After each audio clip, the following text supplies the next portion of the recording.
Well, welcome to another episode of the Billy Ho Show. Behind me is an interesting photograph. A photograph tells 1,000 words. And in it is a young Paul Gleason, my good friend Paul Gleason, who has a great truck collection, and his brother-in-law, Bruce Bramwell. And they've just finished scrub cutting and they're enjoying a beer. The thing about this photograph is the beer. It came, at that time, it came in 2 dozen crates. So the 6 bottles flat, 6, 6, 6, 6 to make up that crate. But the thing about that was, when they turned up at a party and you were a kid, with a few clues, you could take all the bottles out, stack them back in, and there'd be one left over. The bottom row would only have 5 in it.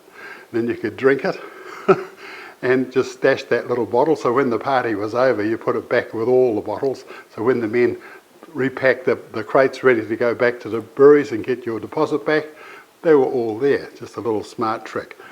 The other thing that's in this photograph is a half G bottle or a flagon, and you don't see those anymore, but back in the day you could buy 6 of those and they came in a crate, 6 flagons of beer, and away you go. And of course, if you're having a serious party, you could buy kegs.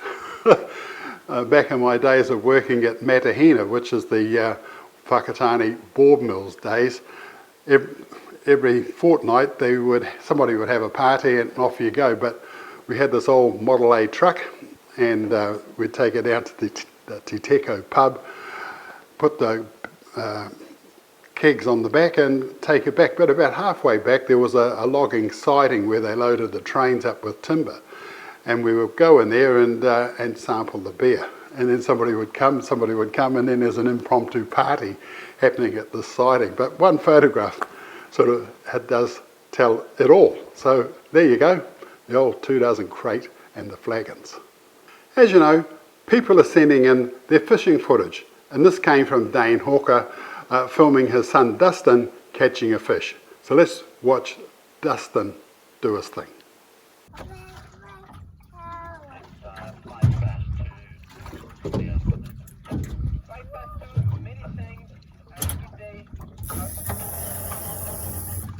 You got a fish now.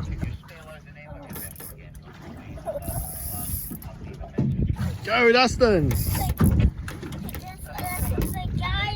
Yeah, you just have to tire him out.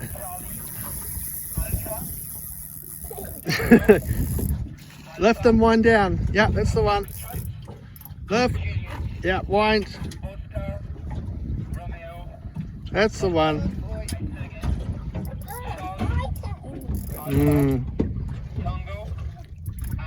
Might take a little while, this one.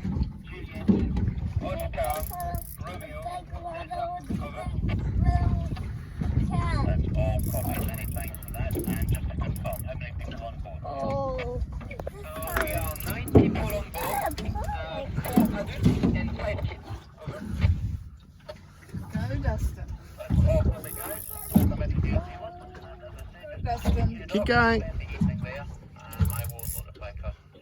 You got to wind on the way down, yeah.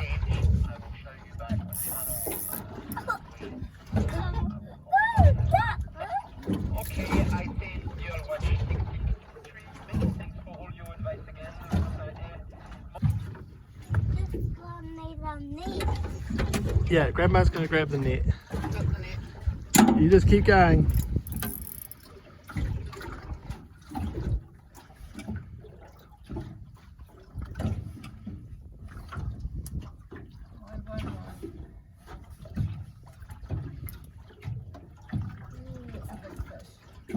Keep going, Dustin. Keep going.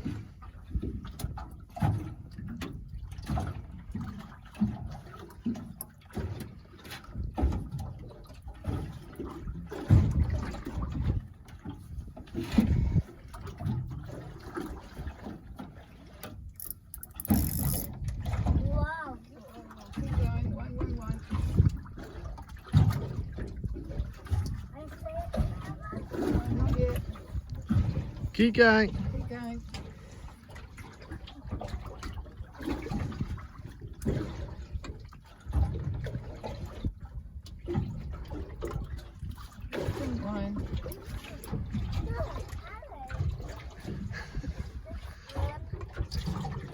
growing big muscles in your arms.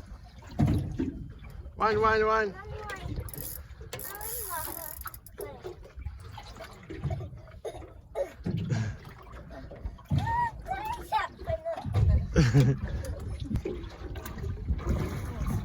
It's a monster. Can you see it? No.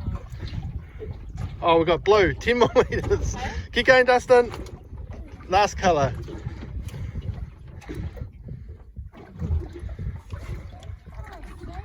Yeah, it can't be too far away. Should be able to see it soon.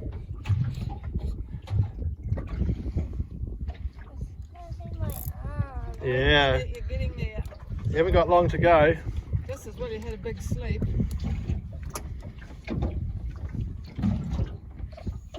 Nearly there. You're not there yet. Keep I going. see it yet. Just keep going there. Oh, I can see it now. Yeah, keep going, Dustin. Keep going. It's a big snapper, Dustin. Keep going.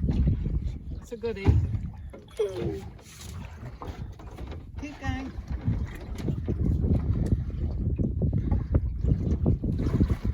going. Holy jeepers. Keep going. Keep going, Dustin. Oh, look, it's huge. Jesus. Keep going, Dustin. What the shit? Keep going. Oh, this could be your 4 kilo for 4. Oh, how old are you, Dustin? 3. Come on. Go. 3 kilo for 3 years old.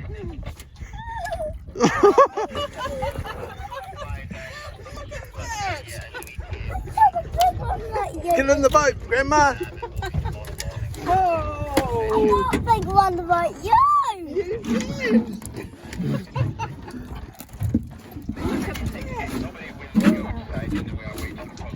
Hold that for him.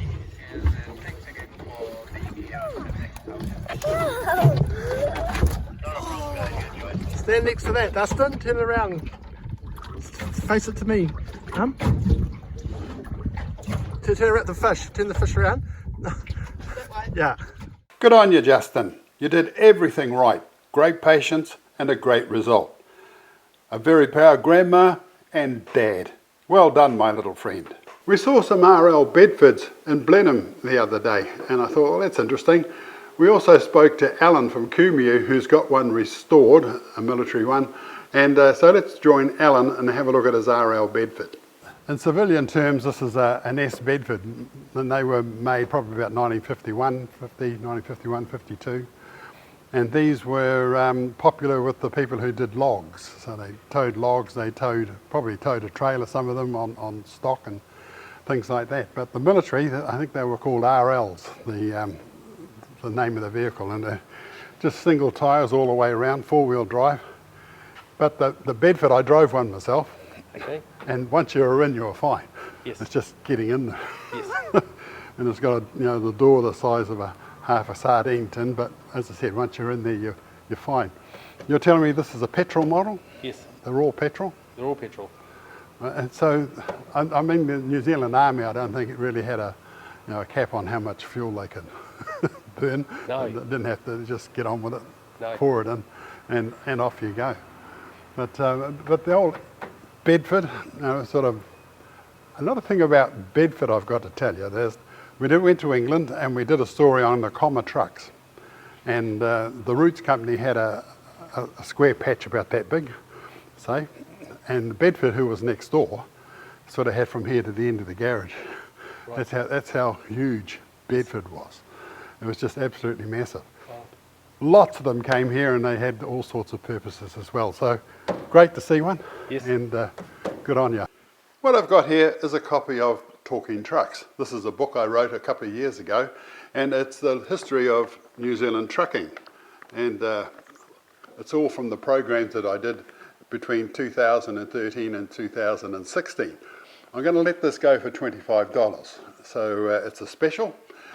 Christmas is coming up. So if you'd like your copy, there's my phone number, 027 277 0717. Just send me a text or email me, billhoheper@extra.co.nz to get your copy. $25 and the history of New Zealand trucks. The event is called Horsepower, New Zealand's biggest display of classic trucks and other machinery on at Levels Raceway, Timaru on the 3rd and 4th of October. We'll be there filming, so we'll see you there. What we're going to do now is join our four-wheel drive team with some very slippy, slidey four-wheel driving.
Way up in the hills of the Serpentine is a church, and this church is situated in the most highest point in New Zealand, and it serviced the miners who were up here in the late 19th and early 20th centuries.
might be able to. You got a couple of trucks. Tell me the plan.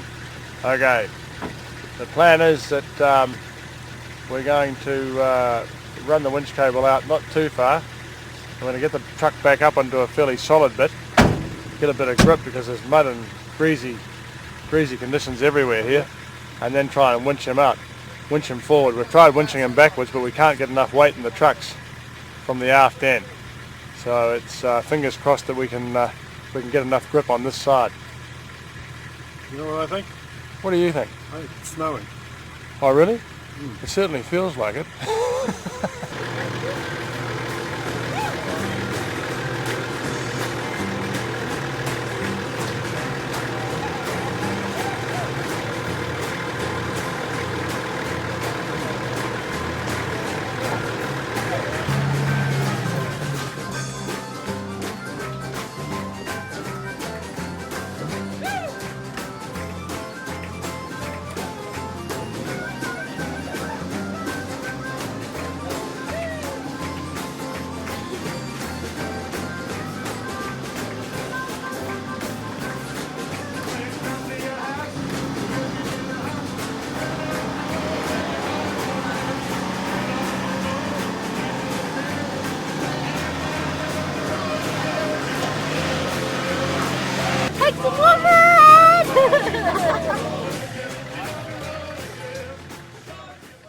Linda and I went to America a few years ago and filmed old trucks.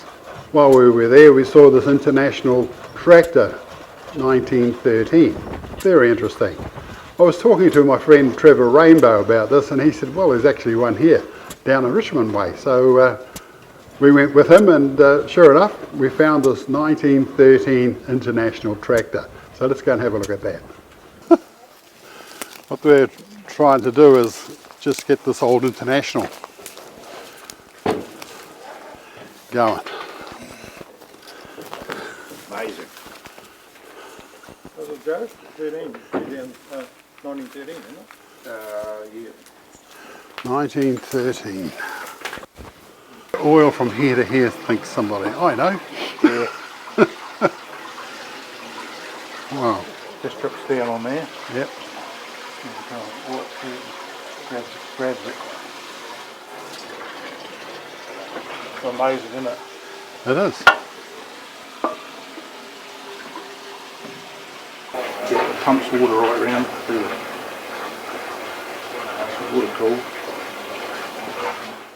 So in order to cool this, you just fill the front part up with water. Big tank in there, you just fill it up with water and it just grabs what it wants. It's also a great oiling system there, I'll show you in a minute.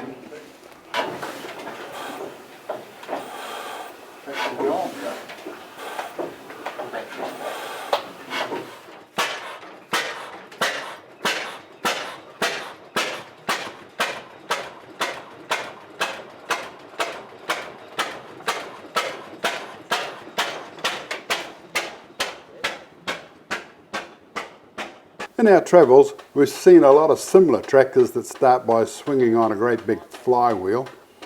Some are easy, some are hard. And before they start, they have to have everything in the right place. A lot with just a single cylinder like this one. And once they get going, they have that similar pop, pop, pop sound to them. Joe was telling me he had an offer, sight unseen, for $175,000 US. Joe thought, wow, I better put it in the shed.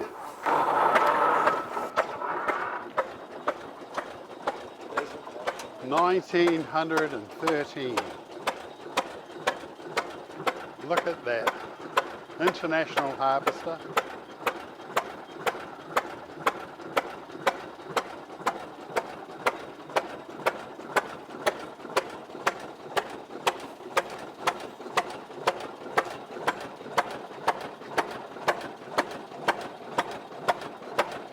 Not bad old dunger.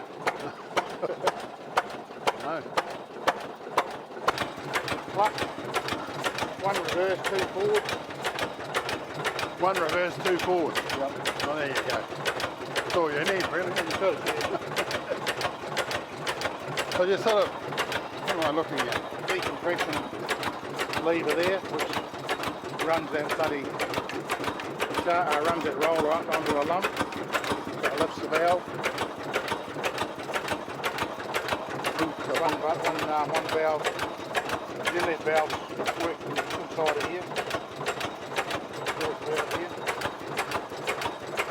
And there's this little, what's this doing? That's the igniter. There's not many of them got the igniter still on. No. Come have a look at this igniter, folks. You just see it in there. It's like a spark plug, but it's just a set of points inside. Oh, yep. So, yeah, that just shorts it out each time it goes past. So Mr. International, or the group of guys that thought this up. We need this, we need that, we need one of those. Yeah, so it's an international 15 horsepower famous engine, stationary engine, and they put them on a Morton chassis.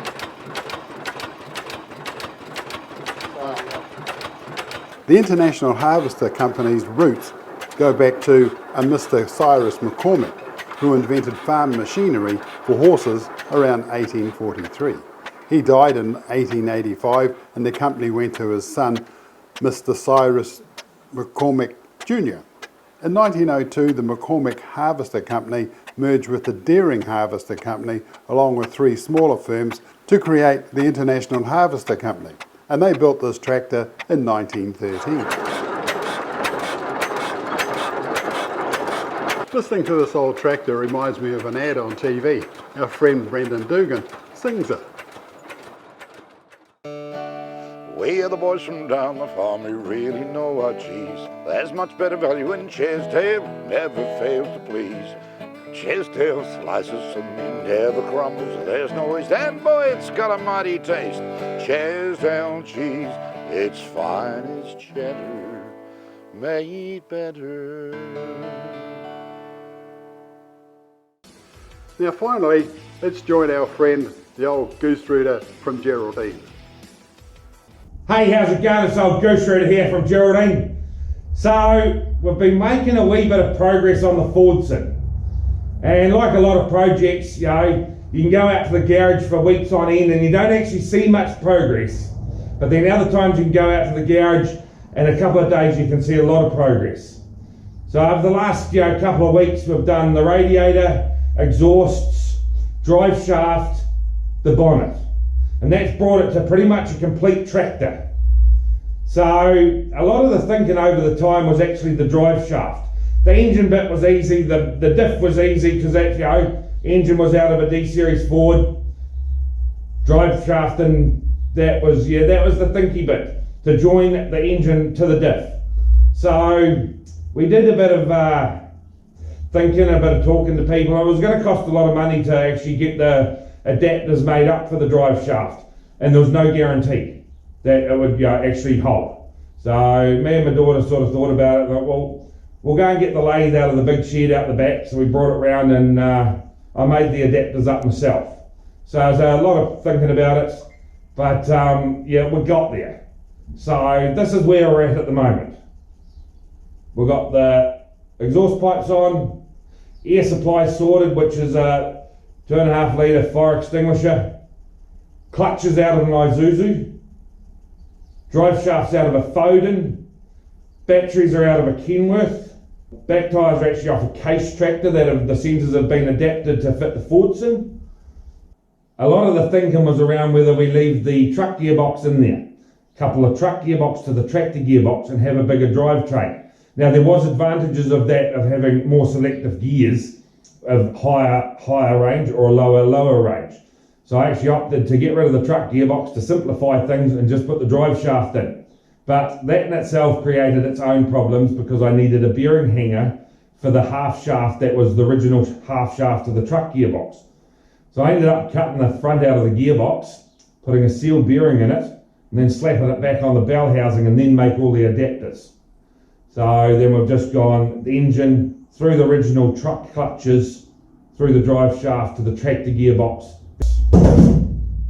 This is 2.5 Fordson bonnets. It took a wee bit of time to match them up and weld them up at 3 o'clock in the morning when I was out, thought there was not much point looking at the clock all night. So I would get up and I'd come out and do bits and pieces. It's just come together quite nicely. It has been a long, slow process. A lot of it, as I said, was the thinking, but a lot of it was actually myself, because I've had a reoccurring knee injury, so I could only do an hour or two a day if I was lucky. Some days I'd struggle to get out of bed and lift my knee up to get into the shower. So we're getting there. It's sounding really good. It looks a lot better as we got further on and the more it's got complete. I'm really happy with the build. My daughter's really happy with the build because it's essentially going to be her tractor.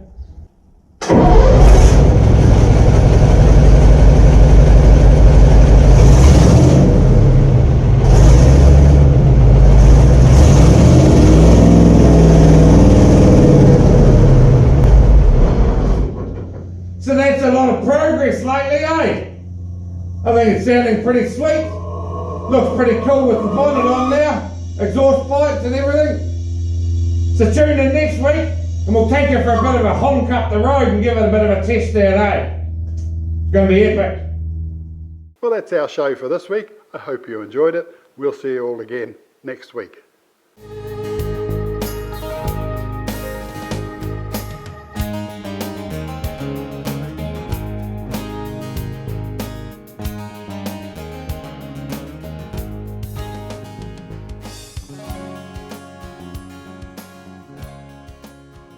We are the boys from down the farm, we really know our cheese. There's much better value in Chesdale, never fails to please.